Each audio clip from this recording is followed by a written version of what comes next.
So our next question is, express each of the following rational numbers as the sum of an integer and a rational number.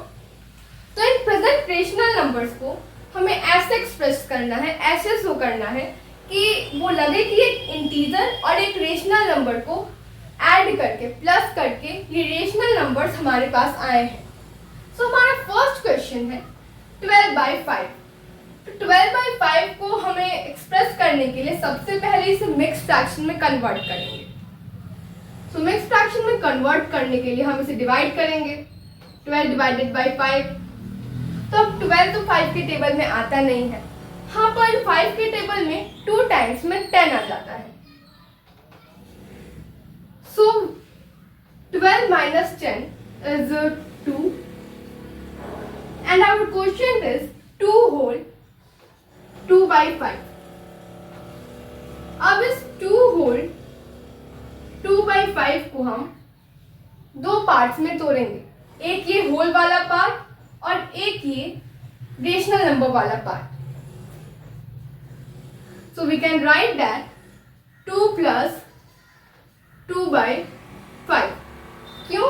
क्योंकि ये 2 जो है इसे हम as a integer दिखा रहे हैं और ये 2/5 को हम एक रेशनल नंबर दिखा रहे हैं. और मैंने बताया था आपको अपने प्रीवियस वीडियो में इंटीजर्स जिसमें मैंने पढ़ाया था कि पॉजिटिव नंबर्स होते हैं वो इंटीजर्स ही होते हैं.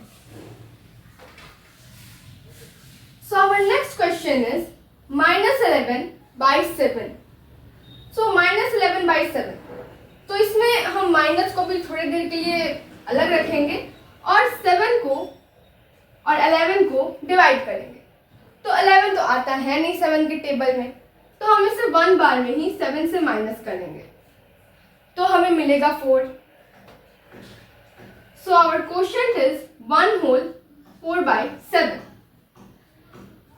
तो अब ये 11 जो है वो एक नेगेटिव नंबर है, 7 नेगेटिव नंबर नहीं है. मैंने आपको इंटीजर्स में बताया था कि जब न्यूमरेटर या फिर डिनोमिनेटर इन दोनों में से जब कोई एक भी नेगेटिव नंबर रहता है, बस एक ही नेगेटिव नंबर रहता है, तो जो हमारा आंसर आता है वो नेगेटिव नंबर में ही आता है.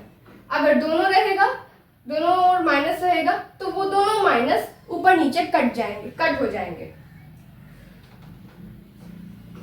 सो जब 11 नेगेटिव नंबर है तो हमारा क्वोशिएंट भी एक नेगेटिव नंबर ही होगा. So our quotient is -1 whole 4/7. अब हम इसे कैसे एक्सप्रेस करेंगे?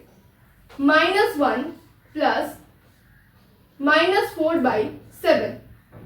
याद रखेंगे ये पूरी टर्म जो है, ये पूरी टर्म माइनस की है, ये पूरी टर्म नेगेटिव नंबर है.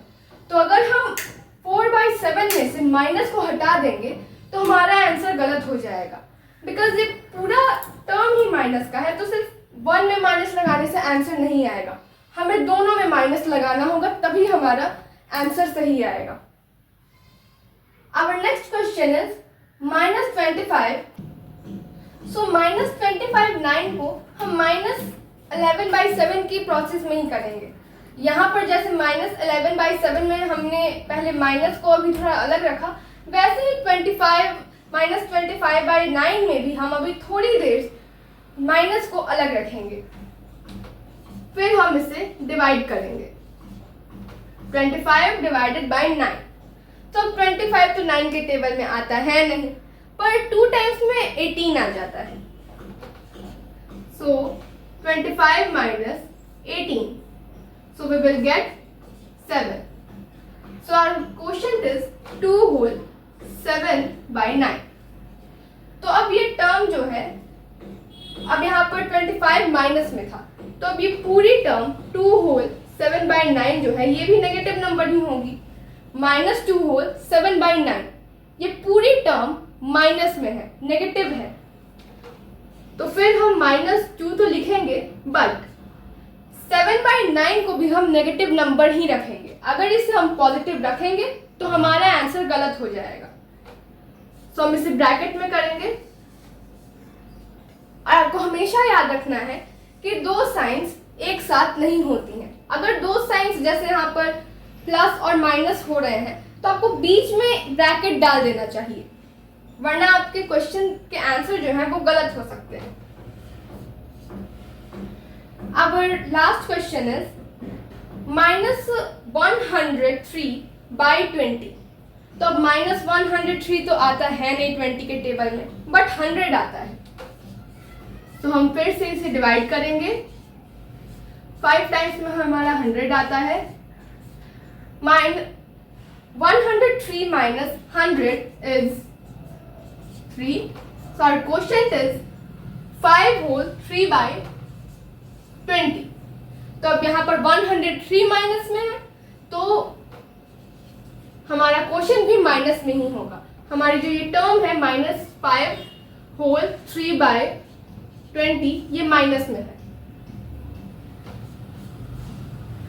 तो अब इसे हम ऐसे शो करेंगे कि ये एक इंटीजर और एक रेशनल नंबर का ही सम है। उसका जो सम है वो -103/20 है। तो हम बाकी क्वेश्चन, इन दोनों क्वेश्चंस की ही तरह इसे -5 प्लस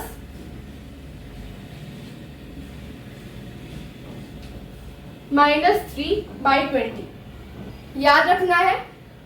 भले ही यहाँ पर मैं 3/20 में माइनस नहीं लगाया है मैंने, बट -5 है यहाँ पर, और ये होल नंबर जो मिक्स फ्रैक्शन है ये पूरा मिक्स फ्रैक्शन माइनस का है, बिकॉज इसके होल नंबर में माइनस लग चुका है।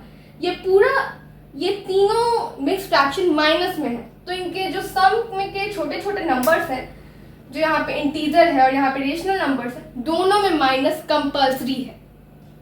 सो आई होप आपको आज का ये वीडियो अच्छा लगा होगा। तब तक के लिए bye, take care and love you all.